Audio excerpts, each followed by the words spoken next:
In this episode of the Coffee with Philosophers podcast, I'm honored to have on Dr. Yujin Nagasawa to discuss his book, The Problem of Evil for Atheists. In this book, he presents a clearly articulated and well-defended argument addressing what he calls the problem of systemic evil. If you watch to the end, you're going to get a good understanding of the main components of his argument, how he defends his argument from key objections, and you're going to gain a deeper understanding of the problem of evil. Dr. Nagasawa is professor of philosophy and Kingfisher College chair of the Philosophy of Religion and Ethics at University of Oklahoma. He's editor-in-chief of the excellent journal Religious Studies. He's published way too many articles for me to mention and books, but just to mention a few books he's published: God and Phenomenal Consciousness, and that's an approach to knowledge arguments. It's really interesting. The Existence of God, which is an excellent introductory text to key aspects of philosophy of religion. And then Maximal God, where he makes some important contributions to the literature there. Thank you for coming on the podcast. Oh, thank you for having me. Now, I always start out with the 5 books questions. So what 5 single volume books, other than the Bible, would you bring to a deserted island if you knew you were going to be stuck there for 10 years alone? That's a difficult question because, often people have, they can just cite their most favorite books or most favorite philosophers, but, I don't really have any. But if I have to select just 5 books, then I would probably say Descartes' Meditations. That's one of them. Second would be probably Alvin Plantinga's book, God, Freedom, and Evil, which is a very accessible but also very rigorous book addressing the problem of evil and the various arguments for the existence of God. I would probably choose a book on the philosophy of the mind as well, because that's another area of my research interest. So I would probably choose David Chalmers' book, The Conscious Mind. And the fourth one, I might select a novel. So I'm a big fan of a Catholic author called Shusaku Endo. He wrote a novel called Silence, which became a Hollywood film. Probably I would choose his novel called Deep River. And the last one would be something really silly, because sometimes I need to rest my brain. So I might choose some random trashy detective novel or something like that. Yeah, well, you picked some classics. Those are great. Now, kind of to start out, we'll look at in chapter 1, you talk about the distinction between axiological evil versus deontological evil. And you kind of frame chapter 2 as a problem of axiological mismatch, but it'd be good to first kind of get on the table what we mean by an axiological understanding of evil versus a deontological understanding of evil. And you mentioned that if we approach it axiologically, we're talking about the undesirability of states of affairs, like being in pain, which is held to be intrinsically bad. Or we can adopt a deontological approach that focuses on the moral status of actions. But Michael Tooley, in the Stanford Encyclopedia article on Problem of Evil, rejects the axiological approach based on a worry that you acknowledge and summarize. He says, quote, you summarize his take as, quote, he thinks there's a gap in the problem of axiological evil because it's not clear how the suboptimal value of particular states of affairs, like the badness of pain, or the suboptimal value of the world as a whole, implies the non-existence of God, unless we presuppose a contentious thesis as that an omnipotent and wholly good being would create the best of all possible worlds, which is very controversial. One might try to fill such a gap in the axiological problem by appealing to consequentialism. But then, as you mentioned, we've taken on board a further controversial assumption, which is consequentialism. So, but despite this worry, you do adopt the axiological approach to evil, even though you agree with Tooley that the problem of deontological evil can be more vexing for traditional theists. So, can you explain why you focus on the axiological framing of the problem of evil, even though it suffers from this worry that the deontological problem doesn't? And then is that kind of related to your inclusion in the problem of evil views other than traditional theism? Right. Yeah, that's a very good question. So Tooley introduced the distinction, as you said, between the axiological problem of evil and the deontological problem of evil. The deontological problem focuses on what God ought to do or ought not to do. So God is supposed to be a moral agent, morally significantly free agent. So if traditional theism is true, then it appears that God ought to eliminate pain and suffering in this world because, God is omnipotent, so God can, in principle, eliminate pain and suffering. And also God is morally perfect as well. So this formulation of the problem of evil focuses on God as a moral agent. So if you don't assume the existence of God as a moral agent, this problem doesn't arise for you. The axiological problem is slightly different because it doesn't focus on God as a moral agent, but it focuses on the axiological level of the world. So if you think that the world is imperfect or the world is full of pain and suffering, then you would think that the axiological level of the world is not very high. And this can be a challenge for traditional theists because, again, theists believe that God is all-powerful and omnibenevolent. So the implication seems to be that God would create a very, very good possible world, God would actualize the very, very good possible world. But our axiological observations seem to suggest that actually this world is not that great. So that's the axiological problem of evil. You mentioned Tooley, and Tooley says that his preferred formulation is the deontological problem of evil. Mm-hmm. He thinks that the axiological problem works only if theists assume that the world must be the greatest possible world. This world must be the greatest possible world. But I don't think that's true. Even if theists reject the idea that this world must be the greatest possible world, they can still face the axiological problem of evil if their expectation of how good this world should be does not match the observation of the actual world. And I prefer to focus on the axiological problem of evil because I want to expand the scope of the problem of evil so that it applies not only to traditional theism, but also to its alternatives like pantheism, panentheism, axiarchism, and even atheism. And many proponents of these views, they don't assume the existence of God as a moral agent. So obviously they don't face the deontological problem of evil, but I argue that they do face certain versions of the axiological problem of evil. And I always think that the problem of evil, the core of the problem of evil is our expectation of how good or bad the world should be and our observation of how actually it is. So that's why I think it's important to discuss the axiological problem of evil rather than the deontological problem of evil. Okay, that's helpful. So let me just give a for instance. So if we're looking at I'm going to ask a question. If we're looking at the deontological problem, that says that ultimately it involves ought statements. God ought to have created a better world.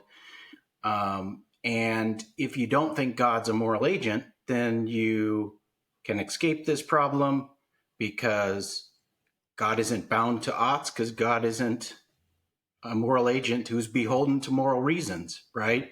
Yeah. But you say that's kind of a minority view.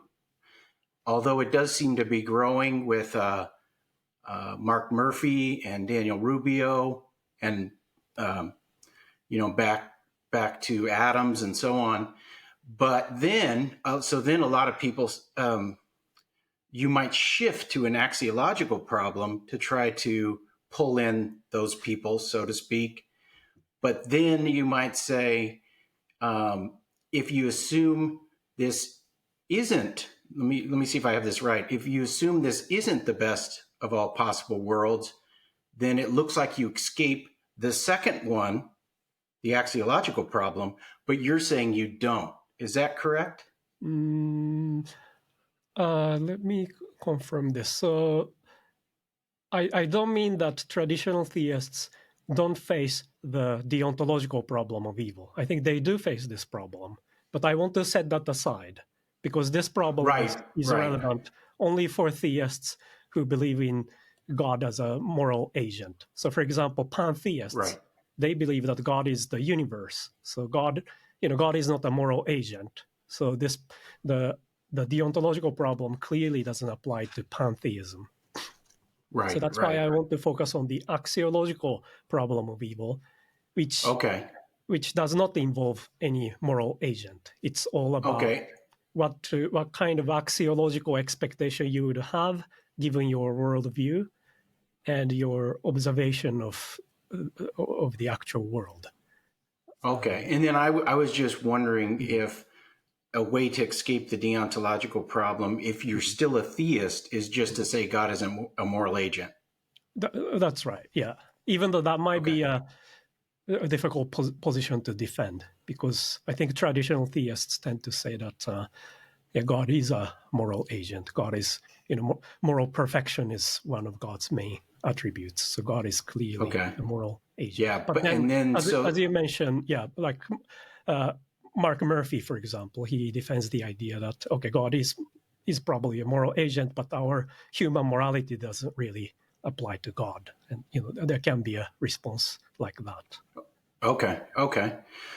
And then you mentioned that right at the end that this is ultimately the problem of evil is a gap or a mismatch between what we expect to see in the world and what we actually see in the world.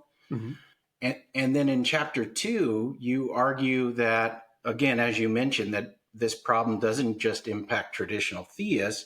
And that's the reason it sounds like you take the axiological approach, because it applies more widely to pantheism, panentheism, axiarchism, and atheism.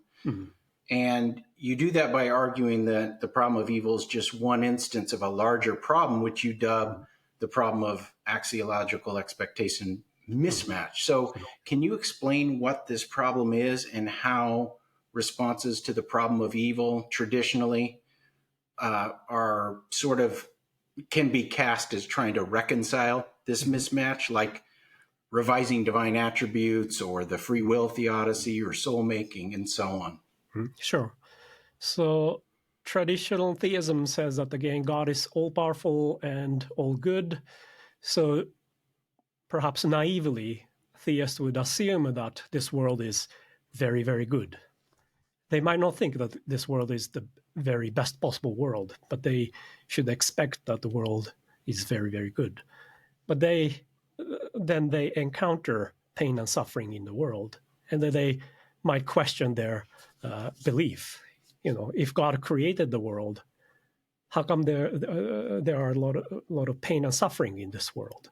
And that's what I call axiological expectation mismatch. There's a gap between your expectation based on theism and your observation of the world. And I think that's the core of the problem of evil. And we can understand existing responses to the problem of evil as a response to this gap. So one strategy to respond to this gap is to say, okay, maybe we need to modify some of God's attributes. Maybe God is not fully omnipotent, or God is not fully omnibenevolent. So therefore, our expectation should not be that high. The expectation should match our observation. And probably this isn't a very popular response, but I think some people try to defend this kind of idea. The free will response, free will theodicy, says that, very roughly speaking, so freedom is intrinsically good. So God wanted to create a world where there are free human beings that are morally responsible. And because of that, there is evil in this world. So humans are responsible for evil and God is not. And this can be also understood as an attempt to fill the gap between expectation and reality. So if we look at traditional theism carefully, and if we take free will seriously, then we shouldn't expect that the world should be free from evil. What else? The greater good theodicy is another example. So according to this response to the problem of evil, evil is necessary for realizing greater goods. So maybe things like compassion and love and altruism, and those things cannot be realized without a certain amount of evil. So we shouldn't have the expectation that the world is free from evil, given that it was created by God. So we can understand these existing responses as an attempt to fill the gap between our expectation and observation. And that was an excellent explanation. And you also apply this to the problem of divine hiddenness and the problem of no best possible world.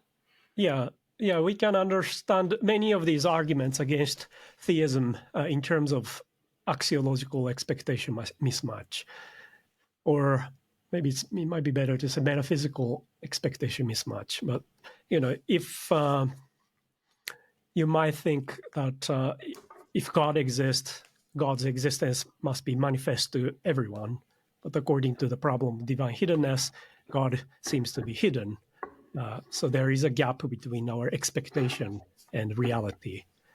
Or the problem of no best possible world says that if theism is true, this world should be the greatest possible world, but it's clearly this is not the greatest possible world. So again, there's a gap between our expectation of how the world should be based on theism and our observation of reality. So many of these arguments against the existence of God can be understood in terms of our expectation based on theism and our observation of reality.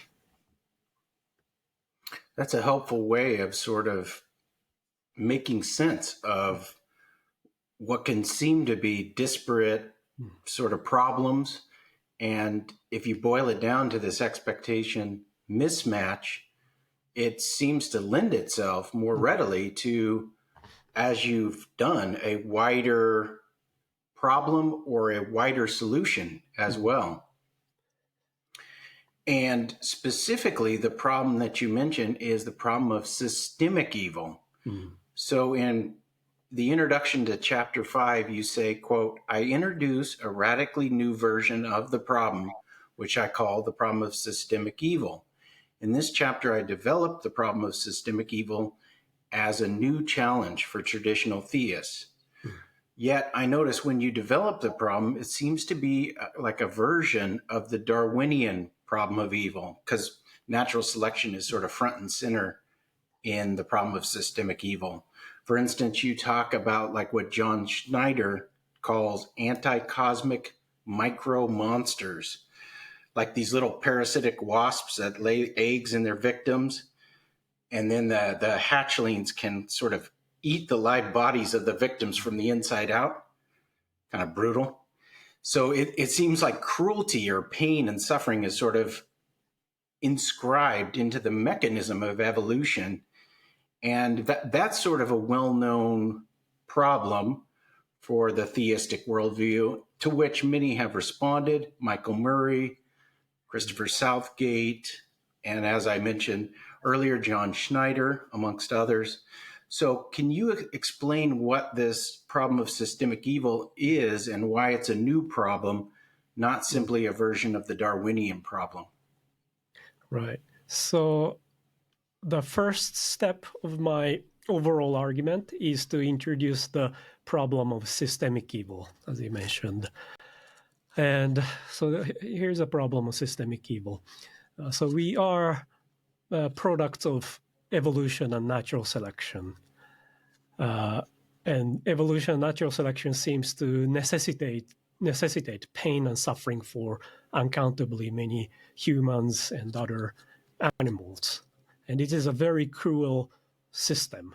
It's not that there are contingent states of affairs in the world where we suffer.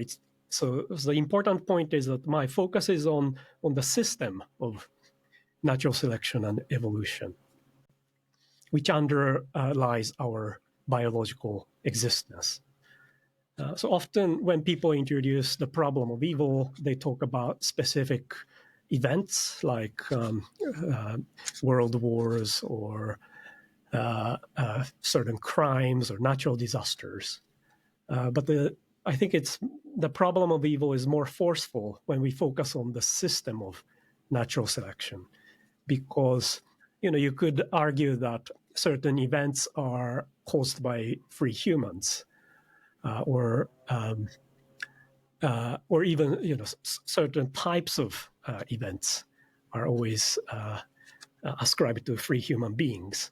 But the system is not something that we created. This biological system is not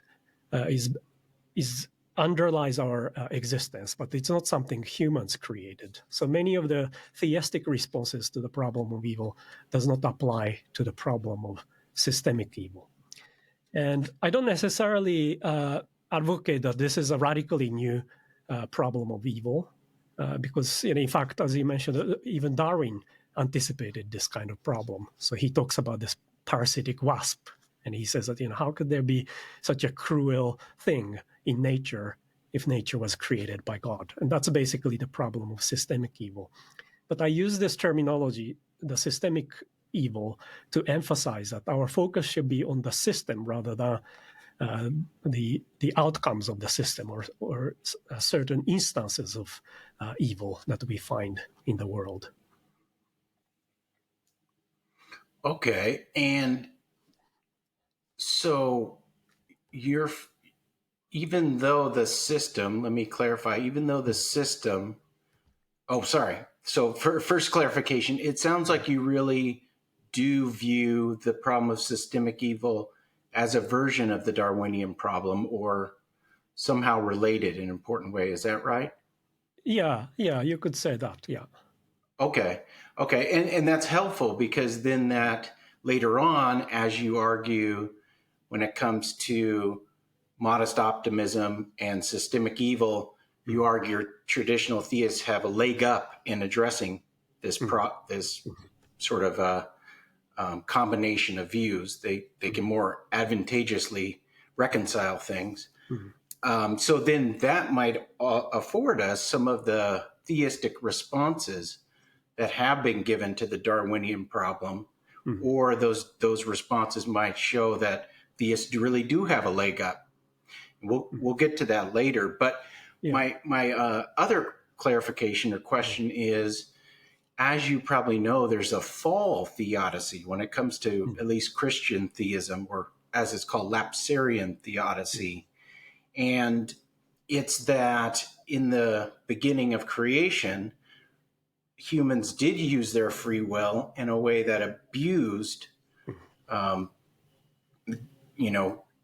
the use of that free will. They abused the use of their free will to disobey God. And then from that resulted the biological system, which necessitates pain and suffering. So I'm just curious, because that would be an instance of free will causing the whole biological system to be messed up and for maybe this suffering to be inscribed into it. So how would you respond to that? Or do you think like evolution was happening even in the garden, so to speak? Okay, so in response to your first point, I don't know exactly what the Darwinian problem of evil is, but my impression is that this is a version of the problem of evil which focuses on pain and suffering in nature, like pain and suffering that animals experience, not just the humans. If that's the case, my version of the problem of evil is slightly different in the sense that, again, my main focus is on the system of natural selection, which nomologically necessitates those pain and suffering. So in a way, the Darwinian problem is linked to the problem of systemic evil, but the focus is slightly different. Okay, that's helpful. And in response to your second point, I think that's very interesting. I'm not an expert on theology. I'm not a theologian, so I tend to set aside theological responses to philosophical arguments.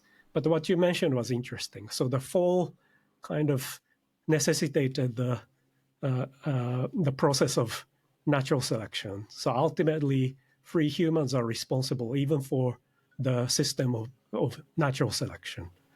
Right.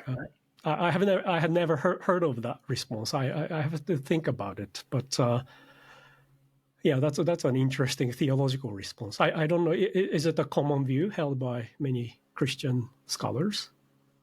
Yeah, it turns out that more that I've gotten into it, the fall theodicy, although it has its drawbacks, which John Schneider and others have noticed, it is, at least in the theological world, it is a pretty common theodicy because it's so rooted in the Bible. It's so rooted in Scripture. Yeah, so it can be construed as a version of the free will defense applied to the problem of systemic evil. Exactly. Yeah, that's very interesting. Okay, well, I hope that gives you more to think about, and I'd love to hear if you have some more thoughts about that, I'd love to hear it as well. Now that we have the problem in place, can you explain to us the notion of optimism? And you develop that in chapter 6, and you do the chisming. You chism it, and you present a principle, and then you say, oh, that's not quite right because of this problem. And then eventually you end up at modest optimism 4, which is overall and fundamentally, the environment in which we exist is not bad. So can you explain modest optimism 4 and then why most atheists and even non-theists would accept it? Sure. So I want to expand the scope of the problem of systemic evil. And I want to show that this problem applies to many people who embrace optimism. And this includes many theists, of course, but also atheists, pantheists, and other people as well. I want to formulate the most modest version of optimism so that I can have the widest scope for the problem. That's why my final formulation of modest optimism is introduced. And according to this version, as you said, this world is overall and fundamentally not bad. So we focus on our environment because we don't know what kind of environments exist in remote planets, in other galaxies, and so on. So I think it's reasonable to focus on our environment, roughly speaking, our planet. And you make a distinction between the environment and the world, the world, and right. you're very particular about calling it the environment. Can you maybe explain that briefly? Sure, because if we talk about the world, that includes everything in this world, including all the planets and galaxies and other things. And we never know if there are amazing environments in other galaxies.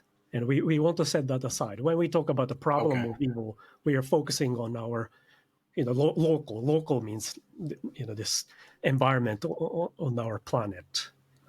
So that's why I focus on our environment rather than and how far. What is the scope of our environment? Like, I know there's not probably a bright line, but like, are we talking about Earth or just like what we see in our everyday life? Or we could say that this Earth, our own planet, as an environment. Gotcha. Yeah, because this is where we see sentient animals like us. Okay. Yeah. I mean, I think when I presented, I wrote a paper introducing this argument initially. I formulated my problem in terms of the world. But I think a guy Kahane at Oxford, he correctly pointed out that this is probably too broad because, I shouldn't be, I shouldn't have, we don't know anything about other planets. There might be environments, completely different environments in other planets, on other planets or in other galaxies. And we shouldn't be making any axiological judgments about them. So I want to set aside these environments. And obviously, when people present a problem of evil, their focus is on our environment here. Right. Okay. And Guy Kahane we're going to get to some of his objections later. It sounds like he really has pressed you. Yeah. He's a very good critic, and I'm delighted that he wrote a paper responding to my argument because it was helpful to refine my argument. And you provide responses to him in the book. So I thought it'd be fun toward the end to sort of see what your responses are to some of his objections. Sure. I feel like you asked me something else. Oh, yeah. And then just how does that apply to atheists and non-theists? Oh, right. Yeah. Modest optimism. Right. So the modest optimism, the most modest version of modest optimism that I reach says that our environment is fundamentally and overall not bad. And I would say, most optimists would be willing to accept this view, even atheistic optimists. Of course, atheists, they don't believe that the world or our environment was created by God. So they can just embrace pessimism, and they could say, no, this modest optimism is false. Our environment is just horrible. And I think that's a perfectly consistent view. Yeah, so, they could go Schopenhauer. Yeah, exactly. Yeah, Schopenhauer is the best example. Be a curmudgeon about everything. Yeah. So if you agree with Schopenhauer, then that's fine. The problem of evil, systemic evil, doesn't arise for you.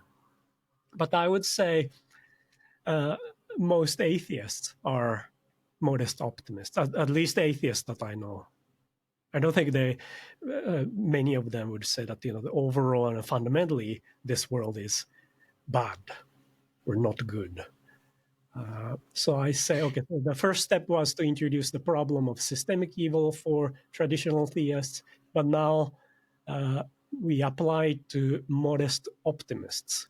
And modest optimists, whether they are theists or atheists, they believe that our environment is overall and fundamentally not bad.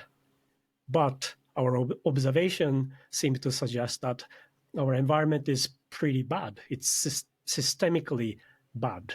Our fundamental biological system seems to necessitate pain and suffering. So the question is, how can we maintain modest optimism given the existence of pain and suffering necessitated by the biological system that we have? And something that just came to me, a question, is obviously when we're talking about evolution, we're talking about deep time. Mm-hmm. It's operated under a deep time scale. And it's hard for us. We obviously can't see evolution happening in the moment. But is it the fact that the biological system is broken in that way due to the mechanism of natural selection and the pain and suffering that's inscribed in it, or as you say, nomologically necessitated by it? And then we're trying to make a judgment about whether this world is overall and fundamentally bad or good. Do we have to factor into optimism some sort of time scope of our judgment? In other words, like what's the from what vantage point or time and sort of what cognitive vantage point are we taking when we make that judgment? Yeah, that's a good question. I think it's kind of related to Kehane's objection. So he talks about space. So he thinks that we cannot talk about the entire world because we don't know what kind of remote galaxies exist and whether there are amazing environments in on other planets. And your temporal response is somewhat similar to that. So if we limit our focus on the last few centuries, yeah, it's true that our existence is based on evolution and natural selection. But if you consider deep time, and if you consider the entire history of the universe, maybe the portion of the time scale where we suffer might be minute. So that kind of response could be given. And if that works, that's fine, because theists can apply that response as well. So this is related to my third step. So in the third step of my argument, I say now both theists and atheists face the problem of systemic evil. And when they respond to the problem, theists are more advantaged than atheists, because theists are typically supernaturalists, while atheists are typically naturalists. And theists' supernaturalist ontology subsumes atheists' naturalist ontology. So theist seems to have more resources to respond to the problem of evil. But at the same time, if atheists can respond to the problem of evil by appealing to their naturalist ontology, then theists can simply borrow that as well. Okay. So if you are right in saying that, maybe naturalists, they can say that we shouldn't limit our focus on this limited time scale, and we should look at the entire temporal scale of the universe, then it's not obvious that the problem of systemic evil arises, because there might not be a lot of pain and suffering in the entire history of the universe. And if that works as a naturalistic response to the problem of systemic evil, then theists, they can simply borrow that as well. So, that's the third move I make. So now why don't we skip forward to chapter 8 and discuss, as you mentioned, Guy Kehane's objections. And the first objection is that there's something odd about rejecting atheism and non-theism in response to the problem of systemic evil. And then you sort of explain that as, quote, the thrust of my argument is that given the problem of systemic evil, modest optimists enjoy a greater advantage if they subscribe to traditional theism rather than atheism or non-theism. And then Kehane claims, though, that it'd be odd for modest optimists to conclude that traditional theism is true, or that atheism and non-theism is false because of systemic evil. And then you respond to this. How would you respond to his worry there? So I would say, the problem that I'm raising here is something like this. So atheists, at least many of them, want to embrace modest optimism on the one hand. But on the other hand, they have to acknowledge the existence of systemic evil.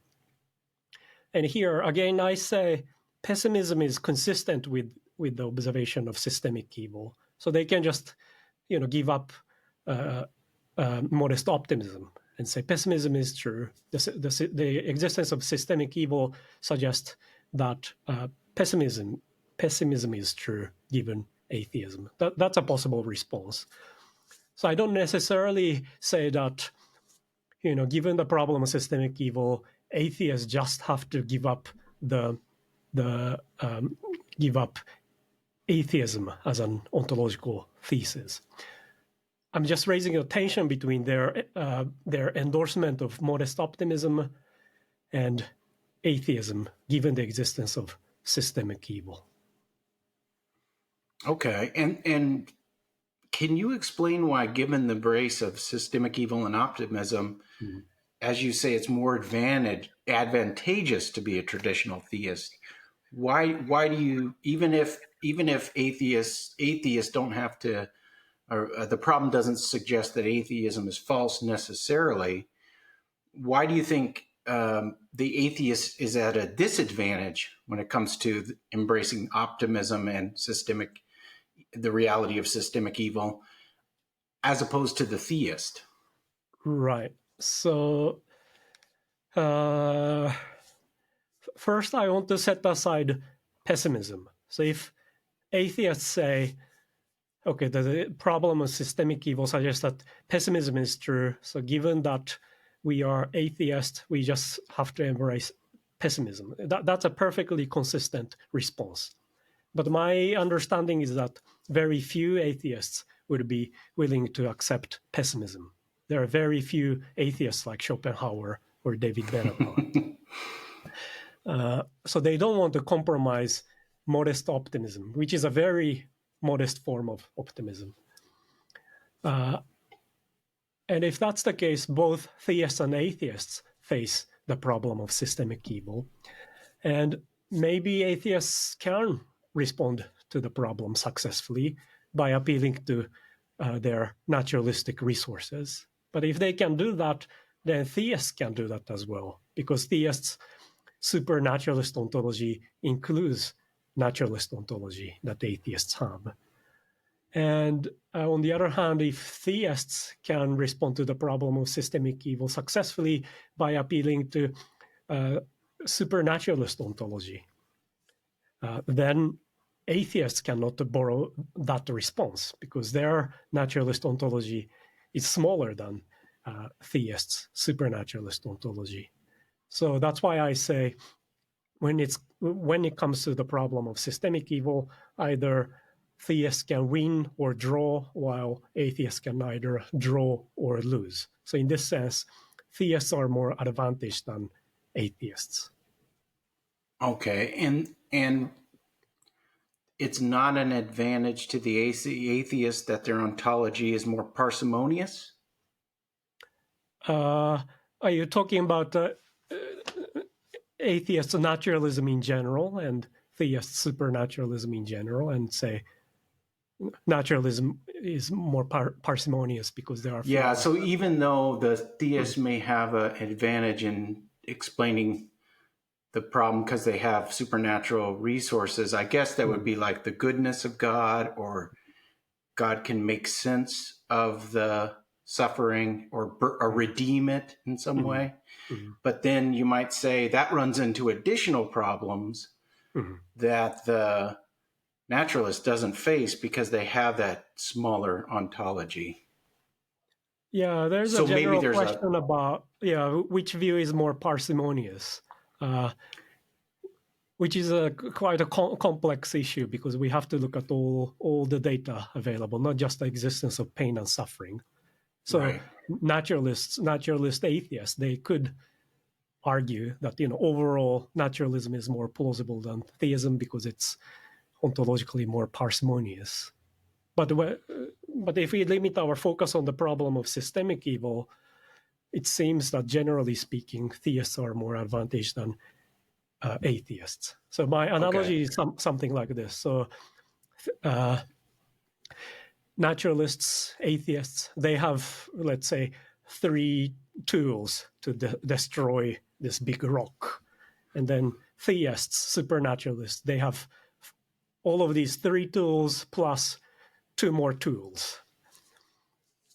Okay, and what are the two more tools? In this case, something related to supernaturalism. So, it might be God, it might be the notion of afterlife or something like that. They are not included in atheists' toolbox. Right. And if atheists can destroy this rock with one of those 3 tools, then theists can do that as well. And if atheists cannot, then it's not obvious that theists can by using one of 2 other tools, but there is a hope for doing that. So in this sense, theists are more advantaged. Would you think Christian theists are even more advantaged? Do they have more tools because of, say, the cross of Christ? Uh, that's tricky because, again, I'm not a theologian. I don't know what kind of implications these specific theological doctrines have. But Yeah. you mentioned earlier this, what I would consider as a theological Christian version of free will defense, which appeals to the fall, which might explain the existence of evolution and natural selection. But you might think, that's an example of a tool that only Christian theists can have, which would successfully. Yeah, and why I mentioned that one, and also Christopher Southgate in his book 2008 takes, quote, the cross of Christ to be the epitome of divine compassion, God's co-suffering with every sentient being in creation, the moment of God's ultimate taking ultimate responsibility for the pain of creation, and with the resurrection to inaugurate the transformation of creation. So he seems to draw out from God becoming incarnate and then doing the work on the cross and the redemption that comes from that, given the resurrection. He seems to draw out even more resources because Jesus co-suffered in a way that's unique because he became incarnate. Yeah, that's a possibility, even though that's beyond my expertise as a philosopher. But Right. one slight concern is that by embracing specific theological doctrines, some critics might think that the problem amplifies. So some people said that if you embrace Christian theism, then there's the doctrine of hell, which might amplify the problem of evil. But there's a huge theological discussion about how we understand the doctrine of hell. And, right. That would involve further discussions about distinct issues. Okay, and then last, Kahane, or actually, this is a separate objection that you raise, and actually, this is sort of the most obvious response, which you've mentioned, like just become a pessimist if you're an atheist or a non-theist, and the problem disappears. You say, quote, critics claim that contrary to what I've argued, atheists and non-theists enjoy a greater advantage than traditional theists when responding to the problem because you just avoid it by embracing pessimism. What about the claim our environment could be improved? And if God exists, he would have created us using a mechanism that secures the best possible environment. But even if our environment is not bad, it is certainly not the best possible. And God, were he to exist, would have created a world that made a stronger form of optimism more salient, believing that this is the best possible environment, given God created the best possible world. So how do you respond to that? Yes, I would say, again, pessimism is consistent with naturalism or atheism.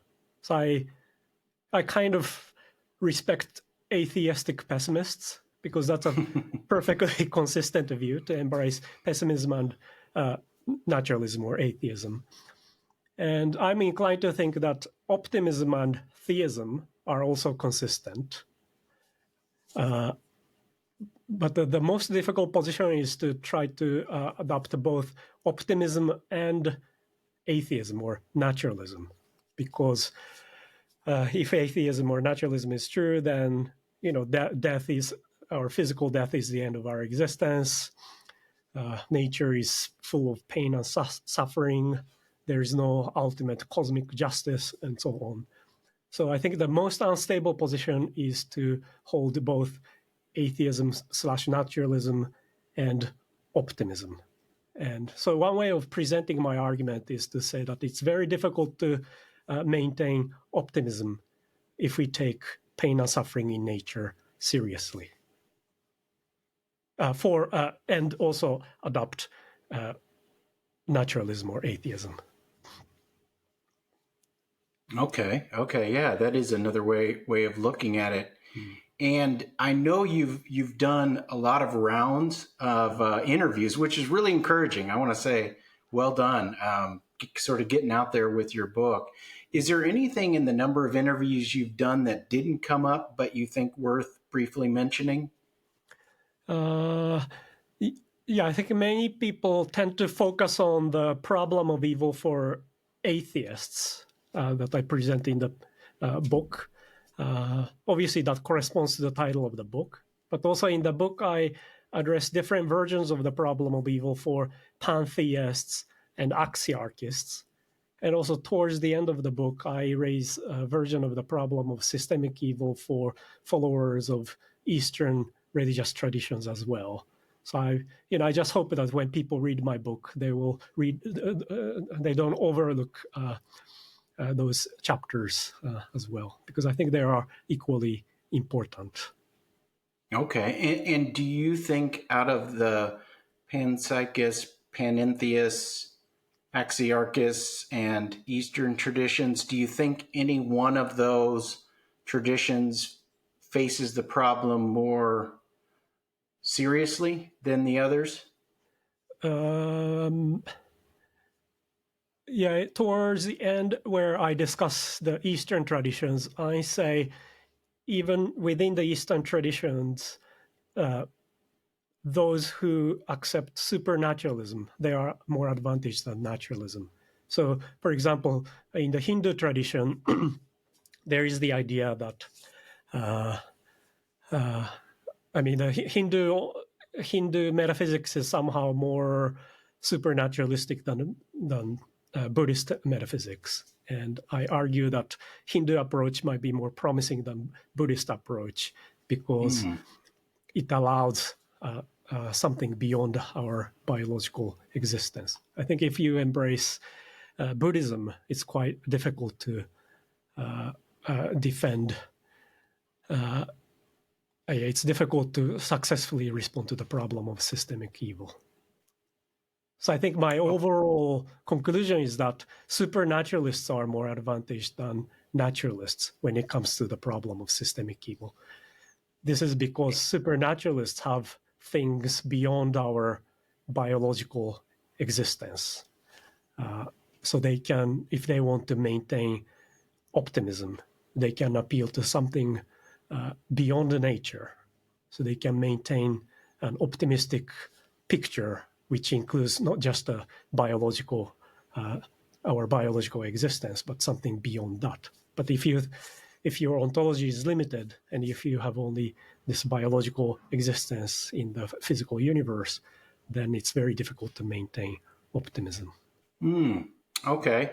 Even though, from my understanding of Buddhism, suffering is front and center, and then overcoming that suffering through enlightenment, but also just becoming present in the moment, that is, to me, that's almost more accessible of a way to overcome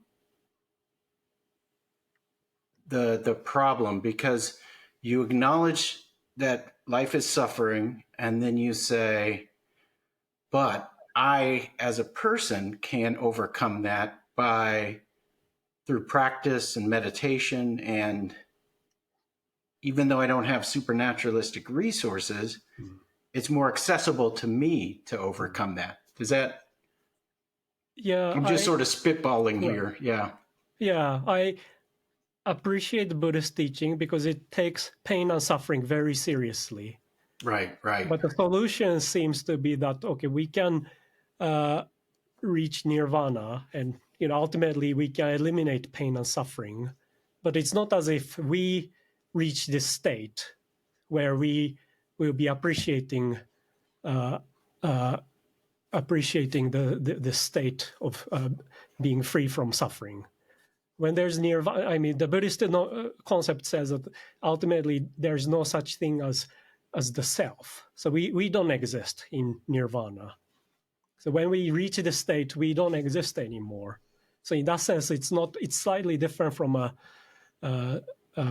common supernaturalistic view. Okay. So it's not that we can we can exist beyond our physical existence. There's nothing. So nirvana is not even a super state where we can be in. Okay, When because we you've reach lost that the state, we ego, don't. right? Yeah, exactly. Yeah, yeah. Okay. Well, And that's also in interesting. the Buddhist tradition, there's the doctrine of impermanence. That's one of 3 marks of existence. So no self, impermanence, and suffering. These are 3 marks of existence. So everything is temporary in Buddhism. So the Buddhist metaphysics is very dynamic. So there's no permanent heaven or permanent self or anything like that. So things are constantly changing, and ultimately there is no such thing as the self. So we don't enjoy that state, and there is no permanent state that we'll be in where we are free from suffering, because we don't exist ultimately, and Oh, that's wow. something Okay. difficult for me to accept, Right. because I'm more sympathetic to a supernaturalist view where there is some state beyond nature where we do exist. It's almost Okay. like saying, okay, you experience pain and suffering in this world, but ultimately you can release yourself from pain and suffering, but unfortunately you won't exist then. That's not for me. You That's not won't exist really as a self, right? right. Yeah, yeah. Right. So I struggle But with these Eastern notion of, I mean, at least like a Buddhist notion of afterlife, because oh, you don't afterlife. Okay. exist. Yeah. Okay, but then there won't be any subject to do the experiencing. Right. Yeah. Okay. Okay. Yeah. Wow, that is very different. Mm. Okay. Yeah, I'm partial to theism as well for that reason as well. Mm. Yeah. Well, thank you so much for being on the Coffee with Philosophers podcast. Is there anything else we can sort of expect from you kind of coming down the pike? I know you've got a lot going on, but are you working on any books or papers we can look out for? Yeah. So my next big project is to write a book on consciousness. So Oh, I have wow. written various papers on the problem of consciousness and panpsychism, cosmopsychism, and various other views about how the mind and consciousness are related. So I hope to, I'm hoping to write a book on this topic soon. And also there will be a book symposium focusing on my book, The Problem of Evil for Atheists, for a journal called the Asian Journal of Philosophy. Oh, great. So there will be some critics commenting on my book, and I'll be responding to them. So it'll be an interesting Okay. And do you symposium. take a particular stance on consciousness? Are you a dualist? Are you a materialist? Or For a long time, I have always been sympathetic to dualism, oh, okay. but at one point I was quite attracted to panpsychism, Oh, because okay. I like the idea of taking consciousness seriously. Hmm. I think if anything is fundamental, I think consciousness is most fundamental. Hmm. So in that sense, I'm very sympathetic to panpsychism. But recently, I have written several papers criticizing panpsychism. So I think initially panpsychism is quite attractive, but it's very difficult to defend it as a successful solution to the problem of consciousness. And then there is an alternative to panpsychism called cosmopsychism, which is just a kind of a mirror image of panpsychism. So panpsychists claim that consciousness is fundamental in the sense that if you look at the bottom level of reality, like a subatomic level, you can find phenomenal properties. So maybe you can ascribe consciousness to subatomic particles. And it's not a surprise that the brain can yield phenomenal experiences, because the brain is just an aggregate of subatomic particles which are already conscious or proto-conscious. Cosmopsychism puts everything upside down, and it says we can ascribe consciousness to the whole cosmos or the whole universe. And then our conscious experiences are segments of cosmic consciousness. And cosmopsychism is interesting because it can avoid certain problems that panpsychism faces. But I'm inclined to think is that the view Philip Goff defends? Yeah, Philip Goff, I think he defends a version of cosmopsychism. Okay, yeah. Which I'm inclined to think that cosmopsychism has its own problems as well. So my idea is that we go down to reach panpsychism, but it doesn't work. So we go up to reach cosmopsychism, and it doesn't work. So in the end, maybe the most tenable option is the good old dualism. So that's the idea that I've been exploring. Well, we'll keep an eye out for that book. Again, thank you for being on the Coffee with Philosophers podcast. I really appreciate it, and keep up the good work. Yeah, thank you so much.